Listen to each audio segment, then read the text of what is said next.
دوسرا، نماز کا اہتمام کرو. اب میں کسی کی رکعت نہیں چھوٹنی چاہیے. تکبیر اولیٰ کے لیے دوڑو. تہجد کی پابندی کرو، چاہے 2 نفل ہی ہو.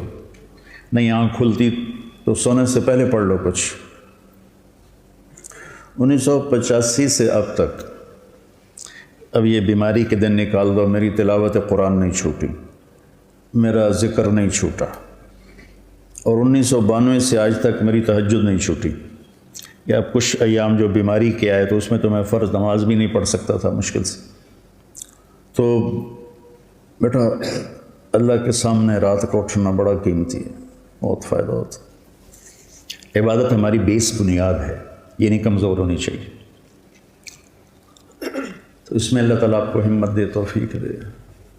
یہ چند چیزیں ان کا اہتمام کرو گے تو بہت فائدہ ہوگا. رابعہ بصری رحمۃ اللہ علیہ اپنے خامن سے فرماتی رات کو غسل کر کے کپڑے پہن کے خوشبو لگا کہ آپ کو میری ضرورت ہے.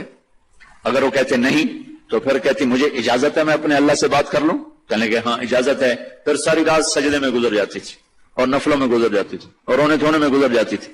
جوانی میں فوت ہو گئی، 40 سال کی عمر میں. جب ان کا انتقال ہوا تو ایک خادمہ ساتھ اس سے فرمانے لگی دیکھو میں جب مر جاؤں نا تو مجھے راتوں رات دفن کرنا ہے، اور جس کرتے میں میں تہجد پڑھتی تھی وہ مجھے کفن دینا ہے اور کسی کو بتانا نہیں. تو اگلے دن وہ خواب میں ملی اسی خادمہ کو. ان کا ماں جی آپ کے ساتھ کیا ہوا؟ کہا منکر نکیر آئے تھے قبر میں، مجھ سے کہنے لگے من رب کی، تیرا رب کون ہے؟ تو میں نے کہا سبحان اللہ، 40 سال جسے نہ بھلا سکی 4 رات زمین کے اندر آ کے اسے بھول جاؤں گی. تو منکر نکیر کہنے لگے چلو اس کا حساب کیا لینا. تو انہوں نے بڑی خوبصورت پوشاک پہنی ہوئی تھی. کہا آپ کا تو کفن وہ تہجد والا کرتا تھا، یہ سبز ریشم کہاں سے آ گیا؟ کہ یہ سبز ریشم مجھے اللہ نے پہنایا ہے اور تہجد کا کرتا لپیٹ کے رکھ دیا گیا ہے. قیامت کا دن میرے اعمال کے اندر اس سے بھی تولا جائے گا، میرا وہ کرتا بھی تولا جائے گا جس میں وہ تہجد پڑھا کرتی تھی. تو اگر ہم تہجد نہیں پڑھتے کم از کم فرض نماز تو ہو جائے. میرے عزیزوں بڑے درد سے کہتا ہوں ہمارے 10% سے زیادہ نمازی نہیں ہے، 90% مسلمان نماز چھوڑ چکے. جب آدمی سجدے میں سر رکھتا ہے تو اللہ کی قسم تحت الثری تک زمین ٹھنڈی ہو جاتی ہے اور زمین کے دوسرے ٹکڑوں پر فخر کرتے کہ دیکھو میرے اوپر سبحان ربی اعلی اعلی کے نغمے گائے گئے ہیں اور میرے اوپر اللہ کو یاد کرنے والے کا ماتھا آ کے ٹکا ہے. میں آپ سب بچوں کی، آپ کے اساتذہ کی محنت کرتا ہوں کہ آپ کا پیشہ بڑا عالیشان پیشہ ہے. آپ تاجر نہ بنو، ڈاکٹر بنو. آپ بچوں سے بھی کہتا ہوں اگر اللہ کل کو تمہاری چلا دے میڈیکل تو تاجر نہ بننا، ڈاکٹر بنو. مسیحا بننا، ظالم نہ بننا، پتھر دل نہ بننا کہ آنے والے کی ہائے تمہیں رلانے کے بجائے مزید پیسے بنانے کے لیے کھڑا کر دے. ایسا نہ کرنا اللہ کے واسطے، ورنہ میرا یہ دیش کبھی بھی زوال سے نہیں نکل سکتا. ہم نے ایٹمی طاقت بن کے دیکھا لیکن ذلت کے بستیوں میں اور آگے چلے گئے اور نیچے چلے گئے. نماز نہ چھوڑو، کسی حال میں نہ چھوڑو. تمہاری کلاس چل رہی ہے، کلاس کے بعد جا کے پڑھو. آپ کلینک میں بیٹھے ہوئے ہیں، آپ دیکھ رہے ہیں کہ بھائی میں شاید مسجد میں جانے میں مجھے مشکل پیش آئی، فارغ ہو کر اپنے کلینک میں نماز کی جگہ بنائیں. اللہ کے سامنے سب رکھنا. آپ گھر میں ہیں، نماز بن جاؤ.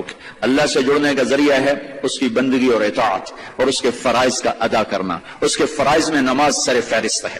700 دفعہ قرآن میں نماز کا ذکر آیا ہے اور 10 دفعہ اقیم الصلاۃ وآتوا الزکاۃ، اقیم الصلاۃ وآتوا الزکاۃ، اقیم الصلاۃ وآتوا الزکاۃ. 10 دفعہ اللہ نے کہا نماز پڑھو زکات دو، نماز پڑھو زکات دو. عبادات میں مردوں عورتوں کے لیے نماز سب سے اعلیٰ درجے کی چیز ہے. جعلت قرۃ عینی فی الصلاۃ. آپ کلاس لے رہے ہیں، نماز سر پہ آ گئی ہے، اب آپ مسجد کی طرف بھی جائیں. آپ کلینک میں بیٹھے ہیں، نماز کا وقت آ گیا ہے، آپ 10 منٹ کا وقفہ لیں اور اپنے اللہ کے سامنے سجدے میں سر رکھیں. پھر آپ اپنے کلینک پر آئیں. آپ آپریشن کر رہے ہیں، وہاں سے نکلنا مشکل ہے، آپ 10 منٹ بعد نماز پڑھ لیں، لیکن چھوڑنے کی گنجائش نہیں ہے. گھر میں بچوں کے ساتھ خاتون مشغول ہے، اللہ کا بلاوا آ گیا، اب اللہ کے سامنے کھڑے ہو جائیں کہ اللہ تعالیٰ نے آپ کو بلایا ہے اور یہ سر زمین پہ رکھنا میری آپ کی سب سے بڑی معراج اور عزت اور عظمت اور کامیابی ہے. اور میرے نبی کا دنیا سے جاتے ہوئے آخری پیغام تھا الصلاۃ، میری امت نماز نہ چھوڑنا. علی رضی اللہ تعالیٰ کو تیر لگا جنگ میں اور تیر ران میں لگا. وہ ایسا کھب گیا کہ نکالیں تو نکلتا نہیں تھا، زور لگائیں تو درد ہوتا تھا. تو ان کا اسے چھوڑ دو. نماز کے لیے کھڑے ہو گئے، نماز کی نیت باندھ کے کھڑے ہو، نماز شروع کر دی.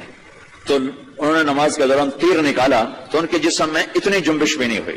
نماز کے بعد فرمانے لگے تیر کا کیا بنا؟ کہا جی نکال لیا. کہ مجھے تو کوئی پتہ نہیں چلا. عروہ بن زبیر رضی اللہ عنہ کے وہ پاؤں کا وہ گینگرین ہوگی، گینگرین. تو وہ ڈاکٹروں نے کہا جی اب یہ کاٹنا پڑے گا، نہیں کاٹا تو آگے اوپر جائے گا سارا. ان کا ٹھیک ہے کاٹ دو، تو پھر آپ شراب پی لیں تاکہ آپ بے ہوش ہو جائیں، پھر ہم کاٹ دیں. فرمانے لگے کہ شراب اور ایمان ایک پیٹ میں جمع نہیں ہو سکتے. جس پیٹ میں شراب جاتی ہے اس سے ایمان نکل جاتا. تو فرمایا میں ایسا کرتا ہوں، میں نماز شروع کرتا ہوں تو میرا پاؤں کاٹ دینا. تو بیٹھے اور ایک پاؤں ایسے پھیلا دیا اور نماز کی نیت باندھ کے بیٹھ گئے. تو انہوں نے نماز کے دوران ان کا پاؤں کاٹا اور اس کی پٹی کی اور ان کا جسم اتنا بھی نہیں ہلا، اتنا. سلام پھیرنے کے بعد کہنے لگے پاؤں کاٹ دیا؟ کہنے لگے جی کاٹ دیا. کہ مجھے تو پتہ نہیں چلا. کہ مجھے دکھاؤ کدھر ہے؟ ان کا یہ ہے. تو اپنے پاؤں کو پکڑا اور یوں اے اللہ تو گواہ ہے میرا یہ پاؤں کبھی تیری نافرمانی میں ایک دفعہ بھی نہیں اٹھا، ایک قدم بھی اس پاؤں سے میں تیری نافرمانی میں نہیں چلا. اپنے نبی کو نمونہ بناؤ. یہ بات میں نے مولانا سعید خان صاحب سے سیکھی رحمۃ اللہ، کہ میں نے زندگی میں کوئی شخص دیکھا ہے جس نے مجھے بالکل کھینچ لیا اور میں ان میں جذب ہو گیا، وہ مولانا سعید خان صاحب رحمۃ اللہ. چلتا پھرتا سیرت کا نمونہ تھا. وہاں سے مجھے یہ بات سمجھ میں آئی، سارے اکابر کا احترام کرو، ہر مکتب فکر کے علماء کا احترام کرو، صرف اپنے نہیں سب کا احترام کرو. حضرت تھانوی کے سامنے کسی نے کہہ دیا احمد رضا خان کہتا ہے، تو وہ ہمارے اکابر پہ کفر کے فتوے لگا چکے تھے. تو حضرت تھانوی رحمۃ اللہ علیہ ناراض ہو گئے کہ اتنے بڑے عالم کو اتنی بے ادبی سے پکارتے، کیوں نہیں کہا حضرت مولانا احمد رضا خان صاحب رحمۃ اللہ علیہ، اب تو رحمۃ اللہ علیہ ہیں. تو بیٹا مسلم بن کے چلو، سب سے دل صاف رکھو، اس چار دیواری میں غیبت سے بچنے کی محنت کرو، پھر پوری زندگی میں غیبت نہ ہو. غیبت سے بچنا، غیبت زنا سے بھی برا کام، غیبت سے بچو. میں نے تلمبے میں ایک دفعہ بات کی تو اس وقت دورے کے لیے جاتے تھے رائمنڈ ہمارے طلبہ. تو ایک لڑکا آیا کہا استاد جی آپ نے، میں میزان میں آیا تھا تو آپ نے کہا تھا غیبت سے بچو. آج 7 سال کے بعد میں رائمنڈ جا رہا ہوں، میں قسم اٹھا سکتا ہوں ان 7 سال میں میں نے ایک لفظ غیبت کا نہیں بولا. ایسے ہو جاؤ، اس سے آپ کا دل صاف ہو جائے گا، آپ کو سکون اور اطمینان ہو جائے گا.